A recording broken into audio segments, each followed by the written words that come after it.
This is the Hidden Killers podcast with Tony Brueski. Featuring author, psychologist, and daily contributor, Shavaun Scott. The statement by John Ray, who's one of the attorneys for some of the victims of Gilgo Beach, saying that this is part of a large criminal enterprise, referring to what Rex Heuermann was involved in. It seems like a very large statement to make, or a very broad-reaching statement to make.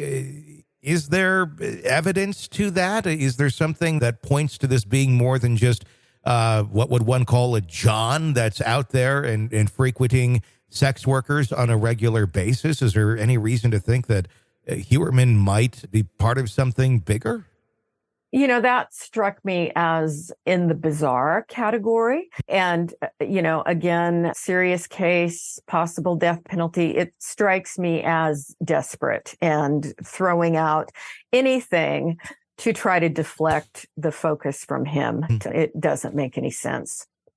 And this has been an interesting character. And we've had him on the show, John Ray, talking about his involvement. And he's been involved far before Rex Heuermann ever entered the lexicon of any of this, just simply with the investigations into the Gilgo Beach murders over the last 10 years. He's been out there. He's been representing these families and has been very much getting into this and calling out the BS that they were dealing with the former chief of police that has been removed now from the case. It does beg the question, is there a connection there with Heuermann and the former chief of police, who's now in jail? They would have been going in the same circles. John Ray seeming to kind of insinuate that, but simply because they were around the same people at the same times, cruising for sex. What are the odds that there could be a connection between the two of I rub your back, you rub mine, not literally, but to the effect of, if they go missing, I'm not going to go after this. And they're missing, that protects both of them, quite honestly, from anybody going after them or pointing fingers that these people were involved with sex workers. This would be an incredible television movie if that turned out to be true. Yes. I don't see it as being feasible, but stranger things have happened. I don't know that we can rule anything out, but it does to me sound bizarre. It would be really strange. And who knows how many people were involved with sex workers in that community at the same time. But typically this has the MO of kind of the classic, sexually sadistic serial killer.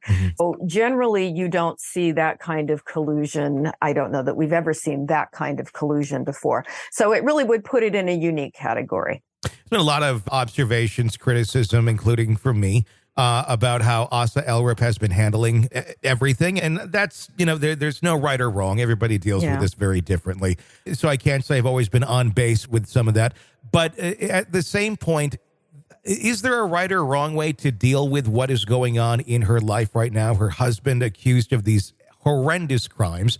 She's been doing what she's been doing. We don't need to rehash all of that. But is there any advice one would give to Asa Elrip being in this situation of what would be best for you right now, not only for healing and getting through it, but for helping the investigation? And if her husband is guilty, trying to bring justice to those victims? Yeah, this would be finding out that the person you're married to and you've been living with all those years could actually psychologically shatter a lot of people. And so if I were to give advice, it would be very much unique to the situation.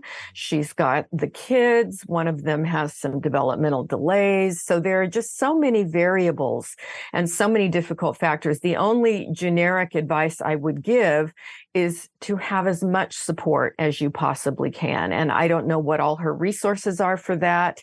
It's such an odd thing to have happen. And fortunately, it doesn't happen often enough. We don't have a handbook, prepared for when your husband is a serial killer and you find out this is how you get through it. Hey, maybe I idea. should write that book one. idea, Shavaun, right there. There you go. You'll sell 20 copies in a year. Exactly. So it's really tough to speculate. I mean, I don't know her mental health status before all this. She certainly appears depressed right now Sure. and battling battling cancer. So she is probably not in the right frame of mind to have the best judgment. And she may not have people in her network, family or good friends, who really know how to support her. So I think we can safely say we are not seeing her at her best. Sure. And who knows what the rest of her life is going to be like, but it's rugged.